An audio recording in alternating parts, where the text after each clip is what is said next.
Agentic AI is powerful because it can execute, not just advise, right? A chat GPT prompt can advise you. It can read something for you and spit out a summary, but it can't really execute for you. It can't move tasks along, work with your team and get projects done like you would with a team of employees.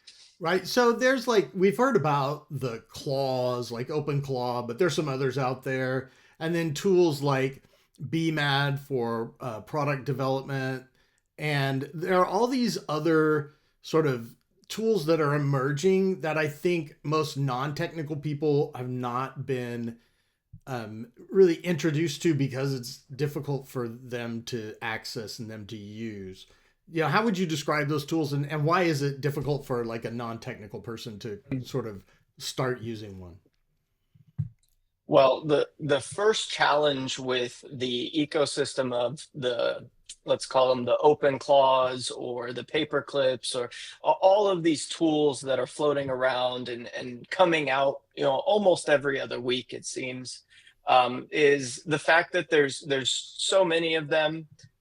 Most of them are so early in their development process that they can be useful, but they're not polished. I would say that it's probably going to be a difficult task for somebody that's not a developer to set up an OpenClaw and lock it down securely, plug it into all of the systems that you want it to talk to, and start realizing the power that there's no doubt that OpenClaw provides. Right. So, do you think that these tools will continue to evolve so that they'll become more, user friendly for, say, a business versus like a developer?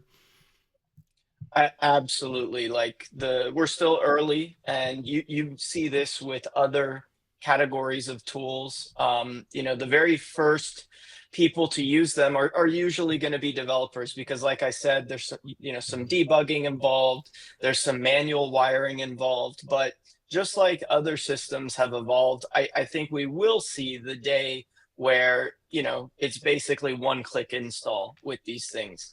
Now that being said, a lot of the power in these tools is not necessarily in the tool itself, but it's in the connections that the tool makes. You really want to embed the tools into the systems that you already use in order to get the efficiency and truly harness the power of it in your business. And so, although maybe we'll see the day where you have your one-click installs, you have your pre-boxed integrations, I think one of the things that's interesting about AI is you really want to mold it to your workflows, your third-party systems.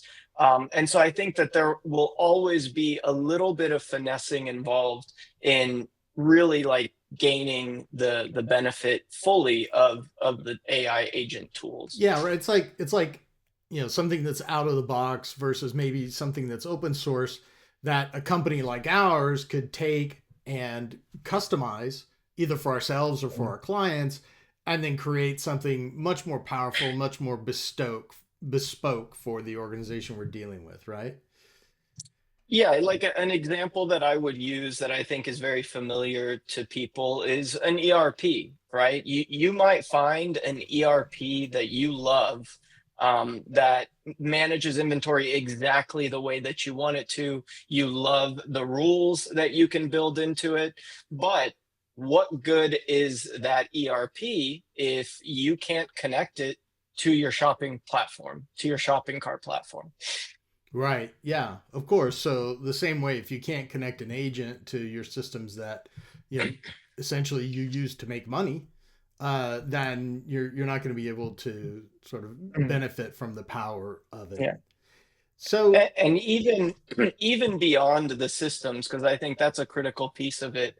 But agents are not, I wouldn't say a replacement for your human employees, but I think there's some synergy there. Like they need to work together. Part of what we want an agent to do for us overlaps quite a bit with what a new hire would do for you. And so I think there's, system integration, of course, but also there's process integration, operational integration into how you run your business, Right. which there may be systems involved, but there's also higher level concepts like the workflows you use and that sort of thing. Right. And we've been bringing these agents to our clients, right? Kind of giving them a way to interact with them that's both powerful in terms of accelerating their results, but also very comfortable, I would say, in a certain sense, for our clients who are not so technical,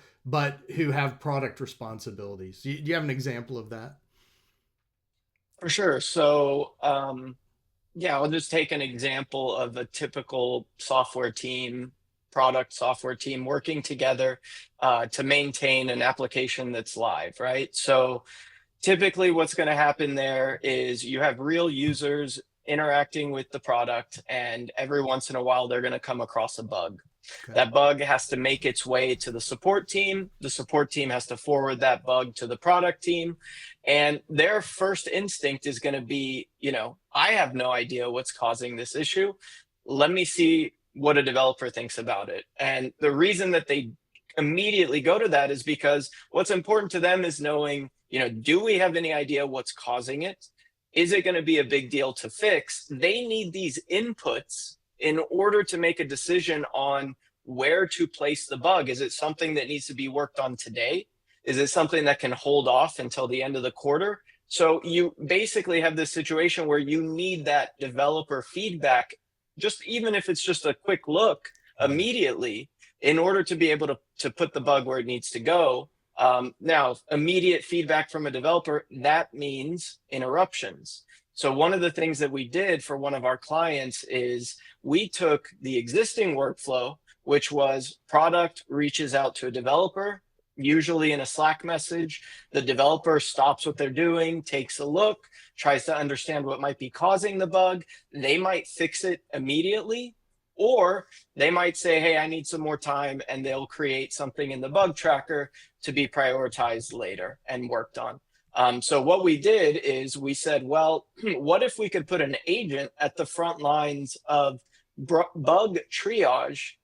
So we connected an OpenClaw instance to the Slack channel that the product team uses to communicate with the developers. And we're having the agent play the triage. Now, this involves connecting different systems. Obviously, you need to connect it to Slack, but you also need to give it access in a secure way to the code so that it's able to try to figure out what's causing the bug and then ideally even fix it. So now what that workflow looks like is the agent responds to the bug report in Slack. The agent looks at the code base, tries to figure out what's causing the bug, how many users is it impacting, what's the level of effort to fix it. And if the complexity is low enough, the agent will actually fix it. It will open up the change request, and it's up to one of the human developers to review it and hit the deploy button. And you basically just saved interruption from the developer. You saved somebody from having to potentially create a bug report in the bug tracker, which means writing the description, writing the steps to recreate. There's a lot of mundane tasks involved in making the bug get to where it needs to go. Right. So, and it can even resolve it to the point of submitting a pull request, right? So that means kind of circumventing the whole, scheduling process. So a bug that might have taken weeks to get addressed, if all that has to happen is a lead dev has to look at the pull request and approve it, then it could be really, done same day, sometimes within, an hour or two, or even less if you happen to be online, right? For sure, yeah. Like we've seen bugs get, squashed within a matter of an hour or two, if it really is that simple. I Yeah. wish we could say we're at the point where we could cut the human out completely, No. but that's No. something that I would just absolutely stress is You don't want to pull the human completely out of the equation. You just want to put them at the very end where all the heavy lifting is done up front and they just have to look at it and review it. I will say, though, that we have to adapt to working with agents. And the scenario that we just talked about is a great example of that. One of the things we're looking at in our development teams is carving out a little bit of time each day to review the code changes that the agents are submitting. This is something that, is kind of new. I mean, leads on software projects are very accustomed to looking at pull requests that are submitted by members of their team. However, what we've noticed is with the agents, the volume is much higher. And so Right. you really have to figure out how to work that into your process. Right. So it just like increases the amount of work that gets done overall. I think it's funny while Yeah. you were talking, my camera, which is AI powered to track my face, uh, went rogue. I saw it go from a blue light to a red light. It dropped down. Like this is such a perfect example of how you got to keep the humans in the loop. So I had to switch over to my manual controls Mhm. and fix it. So very very Yeah. powerful. Keeps my hands free. It can do all kinds of stuff. But yeah, you've got to keep the human in the loop. So Well, now that and one point on keeping humans in the loop, because I think this is another place where you can really find your competitive advantage. yeah When you start working with agents, I think everybody understands that you need to keep humans in the loop. That's a given where we are today. But I think people are surprised once they really start harnessing the agents at the sheer amount of review that they need to do in order to keep up with the agent and how much yeah work it's producing. That's not just code, it's plans, yeah it's decisions, key decision making. documentation. Yeah. Exactly. So part of your agentic AI strategy must include figuring out how to properly use agents to help with that review cycle. Because, again, you can't pull the human completely out of the process, but there are ways to build your workflows so that you actually don't see the output from the agent until it's gone through several rounds of internal agent to agent review. And that has helped tremendously unclog the backlog of review that had to take place. Yeah. Yeah, that makes a lot of sense. So, kind of, we just have a couple more minutes here, and I wanted to address a subject you brought up, which is competitiveness. And it feels like the evolution of AI, especially this year, with like the newer models, which are getting better at coding to the point where developers can trust them a little bit more, and so they can move faster. But also all these agentic frameworks, whether it's BMAD or OpenClaw or even Claude Code, the sub agents are using there. But it's still inaccessible for a lot of business people. So why act now? Like, why not just wait until all these tools become more evolved and more accessible? Well, I would say that if you opt to wait, I think not much needs to be said there. I mean, we see the pace that everything is moving at, the efficiency boost. I mean, you have to acknowledge the efficiency boost Right. that Agentic AI provides. And if you're not taking advantage of it, when you're talking about 25, 35% more efficient, you're just going to have to work too hard to catch up, if that's at all even possible. So I think there's not much that needs to be said in terms of why you would want to act now. But there is a challenge because mid-tier companies unfortunately sit in a little bit of an awkward middle zone. A lot of the AI tools, as we discussed earlier, are early in the development cycle. We haven't hit that plug and play, that one-click install yet. So a lot of these tools are just too complex off the shelf. But a mid-sized company is not going to be staffed like a Fortune 500 company. They're not going to have a dedicated AI platform team. And so that's the challenge I think that mid-sized companies face is they know they need to act. I think they know why they need to act, but they don't know where to start. They don't know how to implement, and that's a real challenge right now.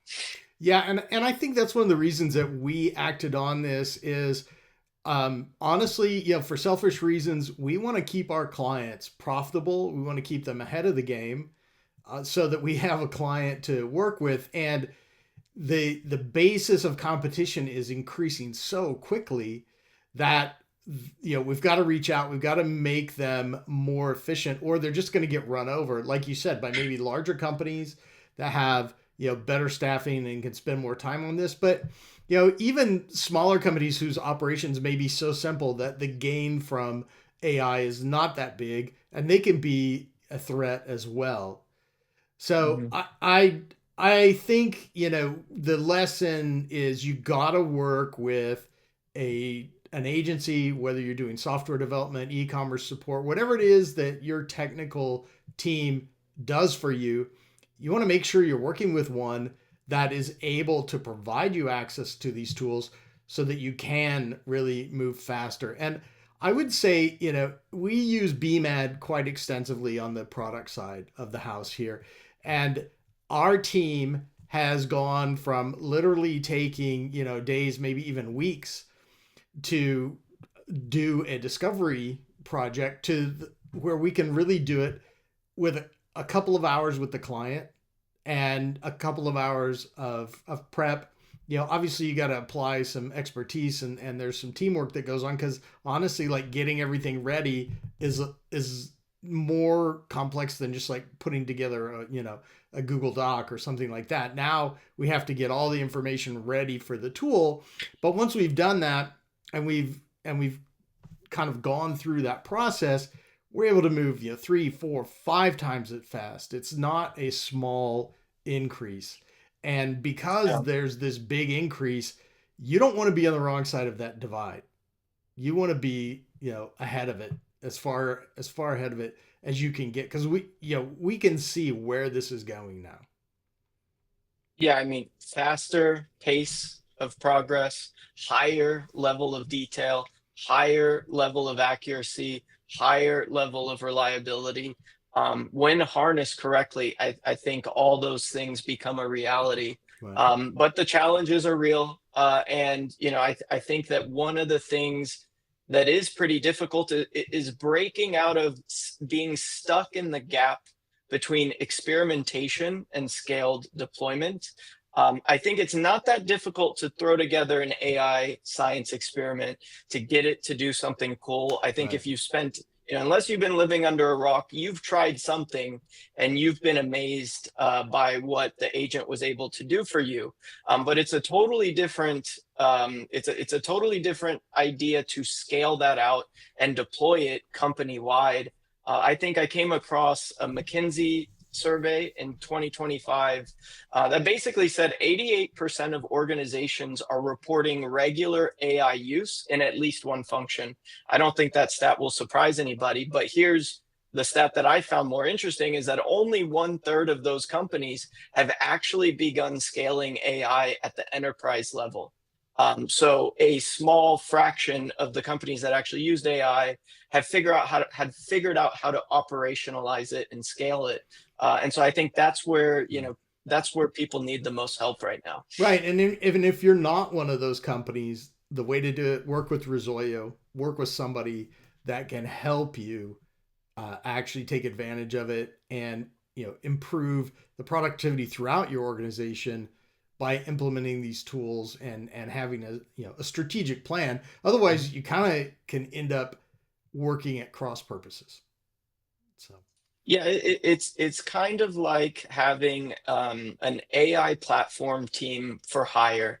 That I think if you don't have the resources to put together a team that's constantly monitoring what's new, what are the new features that are released, how can we push the limits of the tools, how can we connect them better, how can we tighten up the knowledge base that these tools are inevitably going to produce.